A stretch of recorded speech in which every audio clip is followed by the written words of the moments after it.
promise and there's also a warning here toward the end of Revelation 3. And so each church is promised a reward associated with the coming millennial kingdom of Jesus. All these promises belong to all believers. You know, those promises belong to all believers, not just that particular church. Revelation 3:10-11, I think is such a beautiful blessing for all of us. Because you have kept my word about patient endurance, I will keep you from the hour of trial that is coming on the whole world to try those who dwell on the earth. I come quickly, that taku, like a tactometer, that it without delay once it starts. Hold fast what you have so that no one may seize your crown. And so this is an interesting promise. It's a promise of being kept from the tribulation period that will come on all those who dwell on the earth.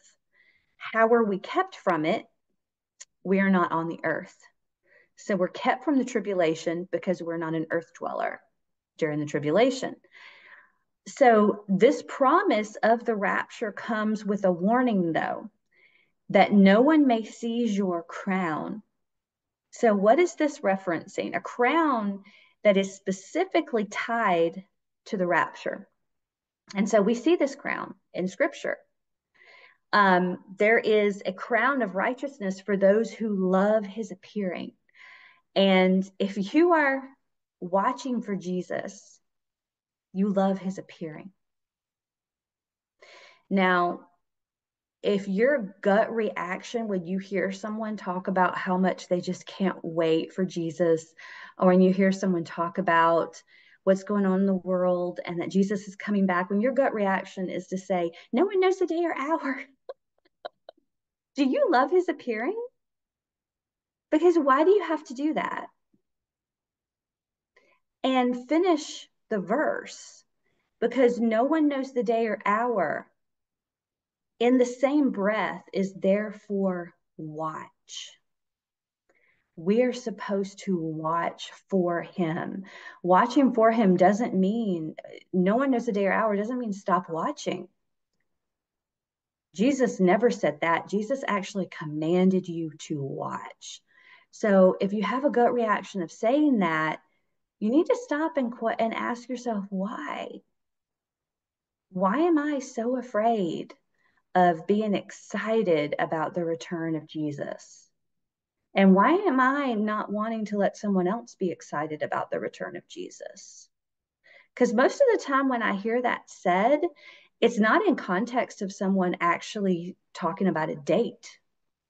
It's just someone talking about being excited about Jesus coming back.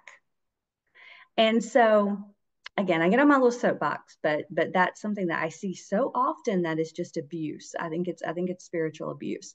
So here we say 2 Timothy 4:8. Henceforth there is laid up for me a crown of righteousness, which the Lord, the righteous judge, shall give me at that day, and not me only, but unto all them who also love his appearing. So there is a crown for those who are excited about the prospect and the idea of Jesus' return. And this is a crown that Paul is getting. This is a crown that beloved brothers and sisters for the past 2,000 years, regardless if they were in this generation or not, are going to get because they were excited and looked forward to his promise that he is coming back. So Jesus warns us not to let anyone take away this crown for loving his appearing. Jesus wants us to be excited and to watch for his return. Luke 12:37, blessed are those servants whom when the master finds on watch when he returns. Blessed are those servants whom the master finds on watch when he returns. Truly, I tell you, he will dress himself to serve and will have them recline at the table, and he himself will come and wait on them. No wonder Satan does not want us excited about watching for Jesus. Satan doesn't want us to do anything that pleases God. So understand that regardless of what your beliefs are about the rapture, regardless of if you are expecting the pre-tribulation rapture any moment, or if you think it's a ways off, or if you think we've got to go through the tribulation, regardless of what your beliefs are on it, our job as believers is the very same thing. We are given our mandate to make disciples. Our job, our purpose is to know God personally so that we can share him, know God, and be ambassadors of his kingdom, be about his work. We are to share the gospel and help others obey Jesus's words. We're told to encourage each other as we see the day approaching. And so we see the day approaching, and we're supposed to encourage one another with that, because there's a lot of darkness out there, but we're supposed to keep our eye on what God is doing. And he's given us so much information about these last days to be able to see that we're living in the last days. We can confidently see that. Anyone that's just intellectually honest and knows the Bible can confidently see that.